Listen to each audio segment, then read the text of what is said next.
I think that sustainable cities will be the ones that already exist, but they have to be adapted to current needs. 18 teams, 11 countries, an international competition for young and creative students, building 18 houses in Wuppertal, energy efficient and social aware.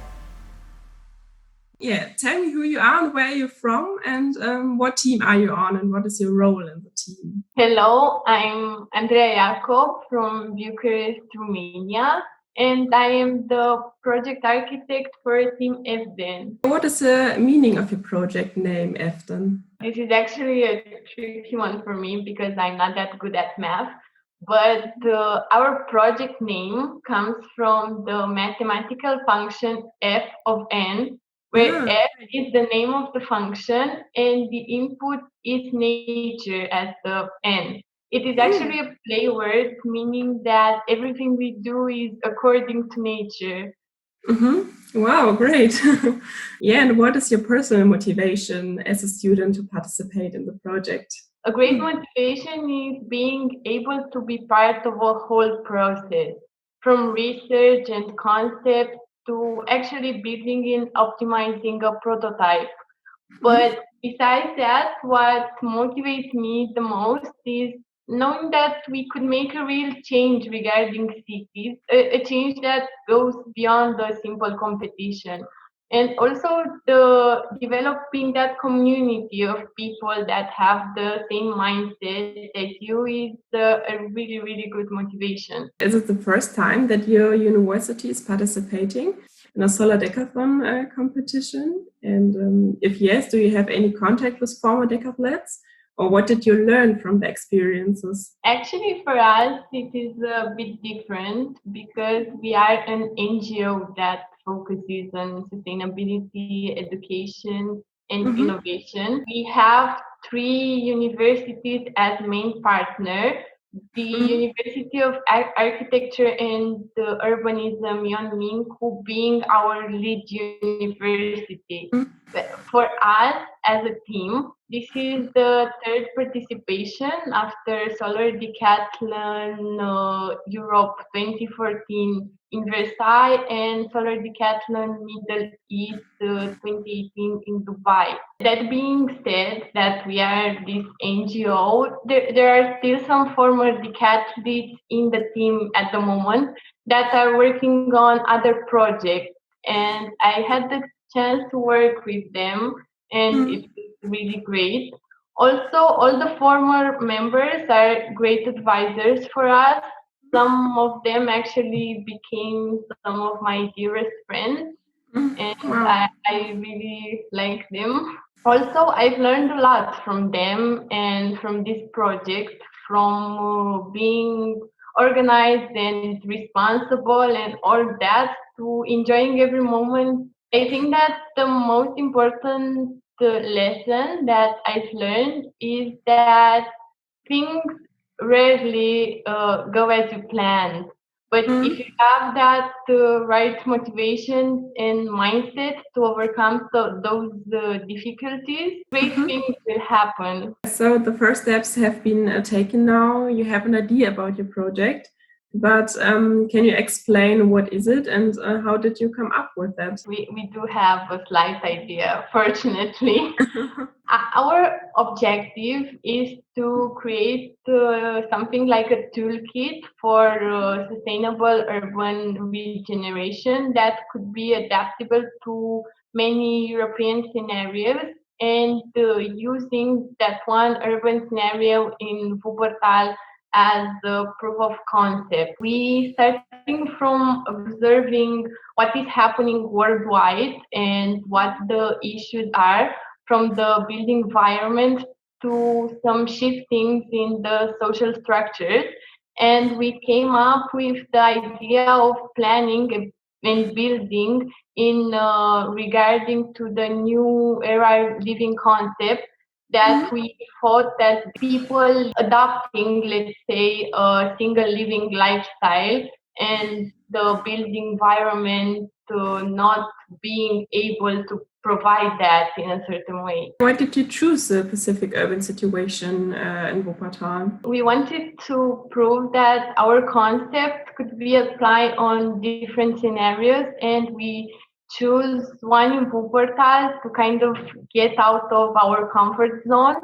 But at the same time, we chose the scenario that could be easily found in Bucharest as well, so that we could have an impact with this project in our country from the beginning.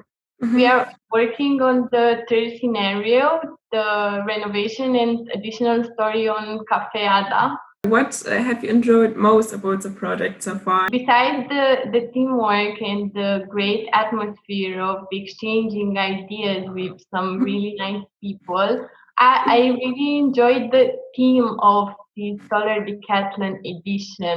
Like, I have always seen buildings not as that static piece of art, but rather as a living thing that is always changing in order to become better and better. And I feel that this is what we, all the teams and all the decathletes are trying to do now, finding ways to make what we already have better for the future. The SDE 21 is the first urban edition of the Solar Decathlon Europe. How do you think can your ideas or your project have an impact on sustainable cities of the future? I think that truly sustainable cities aren't the ones made out from scratch. I think that sustainable cities will be the ones that already exist, but they have to be adapted to current needs and made efficient. And in order to do this, we need some guidelines. And this is what we are trying to do with our project. We are young and dreaming a lot, and we have the luxury to make many mistakes and learn from them. But in the end, by constructing this prototype, we demonstrate to the whole world that our dreams are actually achievable, and this will have a great impact on our country, on Europe. In the last few months, many people have been able to work virtually. This is one of the reasons why the SDE 21 was postponed to the summer of 2022. How is the situation in Bucharest right now, and how does it currently influence your work? For us, it has been really difficult at first, because one day we were working together, sharing ideas and food, and making teas and coffees for each other. I don't know, hugging, things like that. This in our demonstration unit from Versailles. That was kind of our office, and we spent a lot of time there.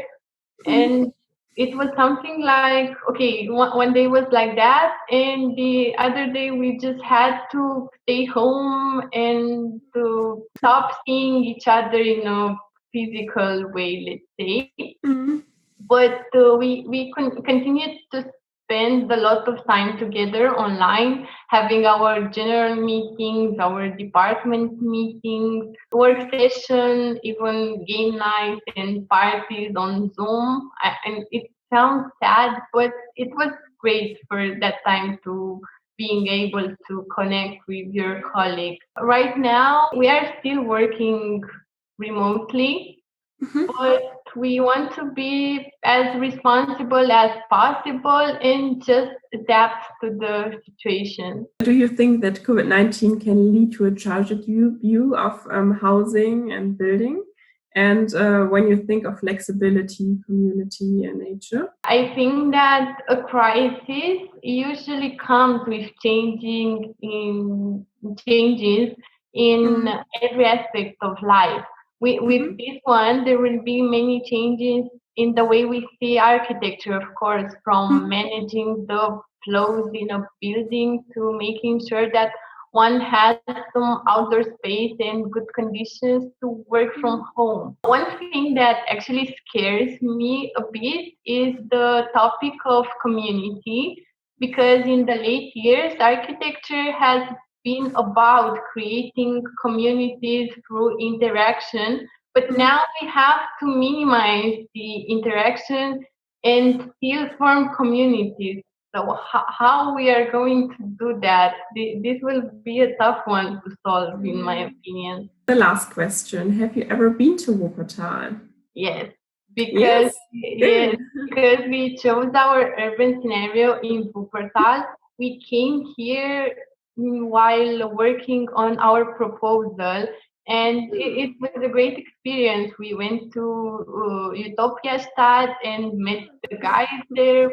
Yeah. We met some of the organizers and the universities and had some really interesting talks.